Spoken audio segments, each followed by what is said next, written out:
કોને લંચ બોક્સમાં શું આપવું કંઈ ખબર ના પડતી હોય, હેલ્ધી શું આપવું કંઈ પણ સમજમાં ના આવતું હોય તો તમે આ નાસ્તો આપી શકો છો. એકદમ હેલ્ધી નાસ્તો છે બાળકો માટે. બાળકોથી લઈને મોટાને બધાને જ ભાવશે. બહુ જ મસ્ત નાસ્તો છે. તો ચાલો ફટાફટ રેસીપી શરૂ કરી લઈએ. તો મેં અહીંયા એક બાઉલમાં 3 મીડિયમ સાઇઝના બ્રેડ લઈ લીધેલા છે. તેની ઉપર આપણે થોડું પાણી એડ કરીશું અને એકદમ સરસ એવા આપણે સોફ્ટ બ્રેડ કરી લઈશું અને પાણી છે તેને આપણે નિતારી લેવાનું છે. બ્રેડને આપણે એક બાઉલમાં લઈ લઈશું અને બરાબર હાથેથી મેશ કરી લઈશું. ત્યારબાદ આપણે એડ કરીશું 1 વાટકી બાફેલા બટેટા. ત્યારબાદ તેમાં એડ કરીશું ઝીણી ઝીણી ચોપ કરેલી ડુંગળી, કેપ્સિકમ, લીલા મરચાં. મેં થોડું થોડું લીધેલું છે, વધારે લીધું નથી, કેમ કે આપણે જે નાસ્તો બનાવી રહ્યા છીએ તે બાળકો માટે બનાવી રહ્યા છીએ એટલા માટે. તો બાળકોને જે રીતે પસંદ હોય એ રીતે તમે આપી શકો છો. ત્યારબાદ ધાણા એડ કરીશું, અડધી ટીસ્પૂન જીરું, 1 ચમચી ગરમ મસાલો પાવડર, કાળી મરી પાવડર, સ્વાદ અનુસાર મીઠું, 1 ચમચી રેડ ચીલી ફ્લેક્સ, અડધી ટીસ્પૂન આપણે લાલ મરચું પાવડર, અડધી ટીસ્પૂન હળદર પાવડર એડ કરીશું, 1 ચમચી પિઝા ઓર્ગાનો મસાલો એડ કરીશું, 1 ચમચી આમચૂર પાવડર એડ કરીશું. આમચૂર પાવડર જો ના હોય તો તમે તેની જગ્યા પર લીંબુનો રસ એડ કરી શકો છો. તેનાથી ટેસ્ટ છે તે બહુ જ મસ્ત આવશે. ત્યારબાદ તેમાં એડ કરીશું 1 મોટી ચમચી આપણે કોર્નફ્લાવર, અને જો કોર્નફ્લાવર ના હોય તો તમે તેની જગ્યાએ ચોખાનો લોટ પણ યુઝ કરી શકો છો.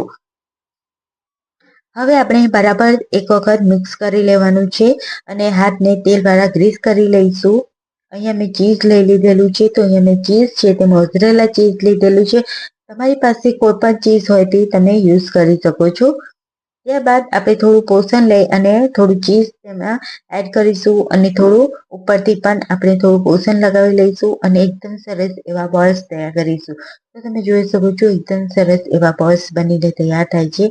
તો એકદમ આસાનીથી બનીને તૈયાર થઈ જાય છે અને આપણે જે કોર્નફ્લાવર એડ કરેલો છે તેનાથી આપણા જે બોલ્સ છે તે બિલકુલ ફાટશે નહીં અને એકદમ સરસ એવા ક્રિસ્પી ઉપરથી બનીને તૈયાર થશે અને એકદમ ઝડપથી આ નાસ્તો બનીને તૈયાર થઈ જાય છે. બાળકોને તમે લંચ બોક્સમાં આપી શકો છો, વડીલોને તમે આપી શકો છો. બધાને જ બહુ જ સરસ એવો લાગશે, બધાને જ ભાવશે.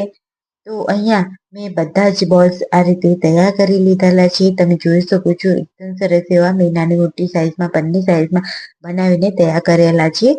હવે આપણે એક બાઉલ લઈ લઈશું. તેમાં આપણે 1 મોટી ચમચી જેટલો આપણે લઈ લઈશું મેદાનો લોટ. તેમાં થોડું મીઠું એડ કરીશું અને થોડું પાણી એડ કરી અને ઘોલ તૈયાર કરી લઈશું. તો અહીંયા આપણે ઠીક એવો ઘોલ તૈયાર કરવાનો છે. ત્યારબાદ એક મોટી ડીશમાં મેં અહીંયા બ્રેડ ક્રમ્સ લઈ લીધેલા છે અને જે આપણે બોલ્સ બનાવીને તૈયાર કરેલા હતા તે સ્લરીમાં એડ કરીશું અને આપણે જે બ્રેડ ક્રમ્સ છે તેમાં આપણે બોલ્સને એડ કરીશું અને તમે જોઈ શકો છો એકદમ સરસ એવા આપણા બોલ્સ છે તે કવર કરી લે છે. તો આ જ રીતે તમે સ્લરી અને બ્રેડ ક્રમ્સ તમે લગાવશો એટલે એકદમ પરફેક્ટ એવા ક્રિસ્પી આપણા આ બોલ્સ બનીને તૈયાર થશે. તો અહીંયા આપણે જે બોલ્સ છે તેને આપણે બ્રેડથી કવર કરી લઈશું, થોડા પ્રેસ કરી લઈશું જેથી બોલ્સ છે તે એકદમ સરસ એવા સેટ થઈ જાય અને આપણે બોલ્સ પણ તળાઈ જાય. તો અહીંયા મેં બાજુમાં ગેસ ઉપર કઢાઈ મૂકી દીધી હતી પહેલેથી તેલ ગરમ કરવા માટે.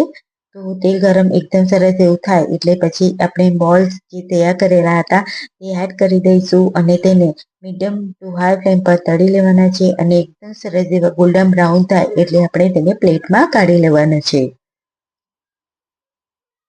તો અહીંયા મેં 3 બોલ્સ મેં પહેલાં બનાવ્યા, એકદમ સરસ એવા ગોલ્ડન બ્રાઉન થઈ ગયા, ક્રિસ્પી થઈ ગયા એટલે આપણે તેને એક પ્લેટમાં કાઢી લીધા. બીજા બોલ્સ પણ આપણે એ જ રીતે તૈયાર કરી લઈશું.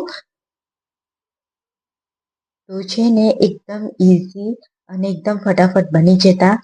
તો તમે આ નાસ્તો તમે સ્ટોર પણ કરી શકો છો. તમે બોલ્સ જે બનાવી અને તમે ફ્રીઝરમાં સ્ટોર કરો, જ્યારે પણ તમને મન થાય ત્યારે તમે તેને ફ્રાય કરો અને એન્જોય કરો. બહુ જ મસ્ત રેસીપી છે, જરૂરથી ટ્રાય કરજો અને તમને આજની આ રેસીપી કેવી લાગે છે મને કમેન્ટમાં જરૂરથી જણાવજો.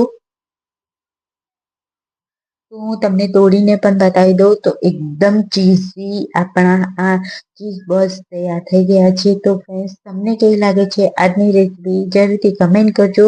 તો આવી જ રેસીપી સાથે અને આવા જ અવનવા વિડીયો સાથે આવતી રેસીપીમાં મળીશું. ત્યાં સુધી બધાને આવજો. Bye bye and take care.